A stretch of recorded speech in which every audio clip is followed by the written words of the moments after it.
Hello and welcome back to my channel where we are going to discuss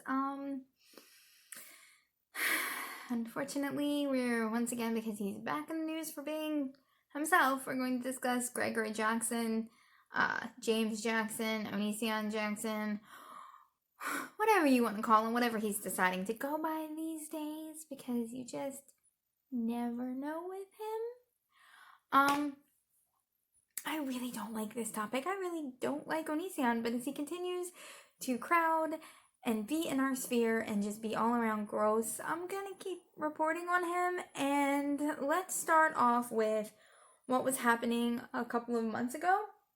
A lot of you read the transcripts, so I'm not gonna read them again because they're graphic and they're horrible, and tons of people have read it. You don't need me rehashing that for you in such a graphic and awful manner. So let's just discuss what was in them. Onision's 2-year-old daughter fell out of a window and ended up with massive skull fractures, a hematoma, and was rushed to the hospital. And Onision decided to go ahead and film his daughter lying on the ground. And as a parent myself, I would not for a second be filming my daughter on the ground and up at the window for cops. It wouldn't even cross my mind. I would be an hysterical mess. My husband would have to be calling 911. He would be a mess. He would get through the functional part of it because that's how a relationship works. He does the functional part and then he has his thing. But not for a second would he think to record our daughter lying on the ground. That is absolutely horrifically disgusting. And then while his daughter lies in the hospital fighting for her life, because make no mistake, those injuries were life-threatening. There were moments there where she could have died. What happened to her? She could have died. Onision was making these graphically disgusting sexualized tweets that were absolutely freaking disgusting. And then to make matters even worse, him and Kai came up with a very similar story about how Kai was downstairs cooking dinner and they left her unattended and she climbed out and pushed the screen out. Now, I've watched toddlers before. They're everywhere, they're active, you gotta keep an eye on it. I've made some mistakes. Like, my little boy, my adorable, sweet little boy that I used to watch, actually fell, tried to ride his tricycle up like these 2 sets of stairs and fell. I knew immediately as he was going up, because I was watching him from the window. I knew as he was going up and I was running out to get him as he fell backward, I knew immediately was able to get him and take care of that instantly. For them to not be watching their child, to leave their child in an upstairs bedroom who climbs on things, who gets on things, who is all over the place, to leave your child unattended at that point is extremely reckless and extremely dangerous. And I don't understand how you could do that. You could very easily put your child in a playpen downstairs while you cook. That is what I used to do. There would be a child in a playpen, 2 kids playing off in their bedroom that were the ages of like 6 and 7. Never were they unattended when they were itty bitties. No, I wouldn't leave them unattended when they were itty bitties. Even when they would go upstairs and take their naps, I would go upstairs and periodically check on them because I wanted to make sure that they were okay and they were taking naps like they were supposed to, because sometimes they wouldn't do what they were supposed to because they're kids. So I don't understand how this child managed to get out the window. They say that it was locked and closed. Like I said, I have watched several kids. I have been around kids for forever. I don't know any 2-year-old that can open a locked window, get it open, and get the screen out to climb out of the window without somebody noticing. That is extremely fishy to me. That is extremely disgusting. It looks like it might still be an active investigation, so let's hope that CPS does something about it, because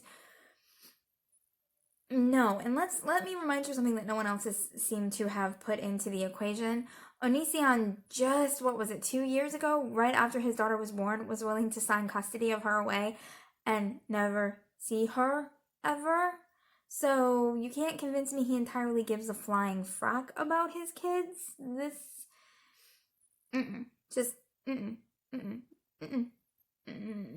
was a huge mistake.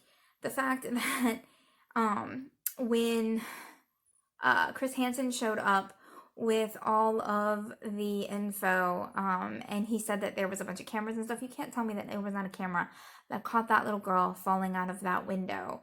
Greg is hiding something. I'm not the only one that thinks that. There's something extremely wrong in this situation, and what happened to her was absolutely horrific. I cannot imagine my child falling out of a second-story window with skull fractures. I wouldn't be on Twitter. I wouldn't be doing what Onision was doing. That's just... I don't even know what to say about that other than... Bejesus. What were you thinking, Onision? What were you thinking? Okay, so now let's jump on to the second half of what has made major news the last couple of weeks, is the fact that Onision took Repizion and Chris Hansen to court to try and get a PPO on them. And for those of you who don't know what a PPO is, it's a personal protection order. They are only meant for people that are abused and who need protection, who are actually being stalked, harassed, and or are being threatened and need the help. What Greg did was not, what Greg did was not normal. It didn't make sense.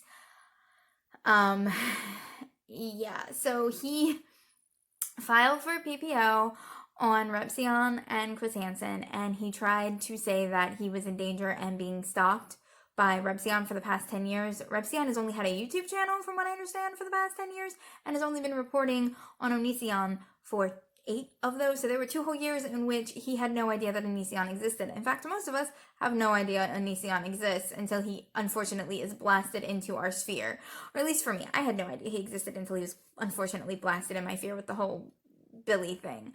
But, his abuse of his girlfriends tends to put him on a lot of commentators' radar.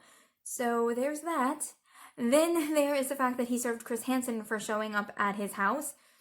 Dude, that's what reporters do. Have you never watched a news interview? Have you never seen them go up and knock on the door and try to talk to the person? I mean, that's about as normal as it gets. And that 911 call was absolutely ridiculous. Absolutely ridiculous. Yeah, the whole thing was ridiculous. Then we jump to the actual court day, which was this Friday, which is why I've waited so long to put all of this together, because I wanted to report and see what happened after we went to court with it. And that is a whole nother, let's start with Greg. If you're watching this, and I know you watch all the videos about you, do the world a favor, take a shower, please, wash your hair. I still remember the video that you made about black women's hair being nasty and unwashed, and how if you don't wash your hair every day, you're gross. I'm one of those people that has really curly hair. My hair gets washed twice a week, and it don't look like that. It don't look greasy like that. Like, you'd have to go a while without washing it for it to be that gross. Like, Greg, wash your hair. Wash it. Just get in the shower, like you tell these women to do. Just get in the shower, put some soap in your hair, and wash it. It's very simple. Wash your damn hair. Alright, so he shows up, and I'm going to insert 2 pictures here.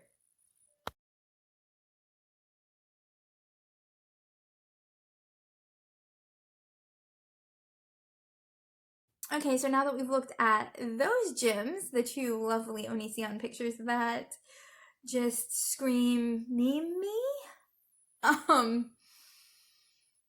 Again, Greg, shower. Do the world a favor and shower. I don't know if you smell, but you look like you smell. And that's just... And I'm not one to comment on someone's personal appearance normally, but you looked disheveled. You looked... That is not how you show up to court. When I have to go to court and look at people like that, I'm just like, why are you showing up in court like this? This is not going... No, don't do that. Don't go to court like that. Like that. And then you showed up in an ill-fitting 10-year-old suit that's from your wedding, from what everybody's saying, that with a bulletproof vest and Adidas shoes. What the frack is going on there? Ain't nobody got time for that, Greg. If you're gonna show up for court, at least look the part. Okay, now let's talk about the fact that let's talk back to my normal audience. He dismissed the court case before it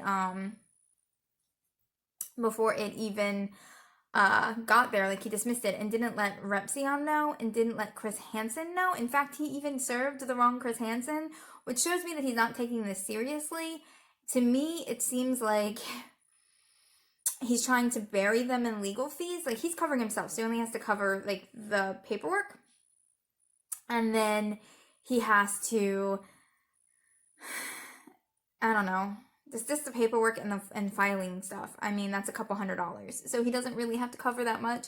But Repizion had to go out and spend $2,500 on a lawyer. Chris Hansen has to spend money on a lawyer.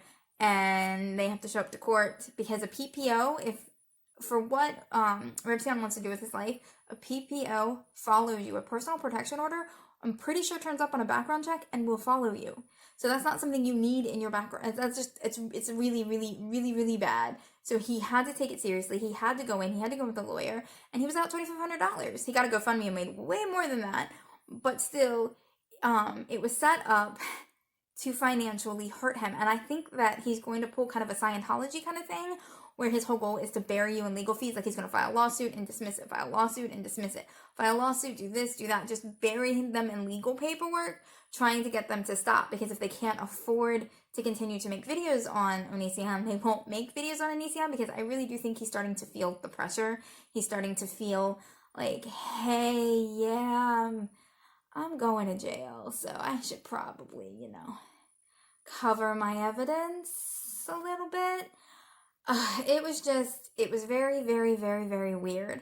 I do want to talk about Daniel, though, because Daniel showed up to court, and you see all these, like, TikTok videos and other videos where he's taking pictures with people, and he's doing interviews, and he's being this all-around opposite of Onision sweetheart. You never really know if someone on YouTube is as genuinely kind or as concerned as they come off in video, because, to be perfectly honest, you can show anything you want in video. I mean, look at Onision and how he manipulated his audience for years. But the fact that he went to court and everybody showed up and they wanted to meet him, and he met with them and he talked with them and he took pictures and he signed autographs and he did all that for his younger fan base was pretty awesome. So good on you, Daniel. It was pretty impressive. I am impressed. I am not sure if I would have had the stamina after being nervous about a PPO to sit there and talk to people like you did, to take pictures like you did, to just be an all-around good person to your fans. And that made me like Repizion more. I didn't really dislike Repizion, didn't really like him. I watched some of his content some of the time, but that made me really, really like Repizion. He seemed like a good person, and I like genuinely good people. So good on Daniel for being a decent human being, for showing up and not taking this too seriously, taking it seriously enough to get a lawyer, but not seriously enough to let it, like, completely crush his soul, and to be a good person and to meet with his fans. Onision just went in and out like a big old jerk that he is, and got caught in the elevator with the picture that you saw earlier. Yeah, that's a different story for a different day. I will be jumping back into the Onision deep dives in the next couple of days. I just wanted to cover those aspects of things because, let's be honest, it's been a wild week, and I just wanted to give you my thoughts and opinions on it. Again, I'm going to end this with, Greg, if you're watching this, wash your freaking hair. It's nasty. It looks like it smells. Alright, guys, I'll see you later.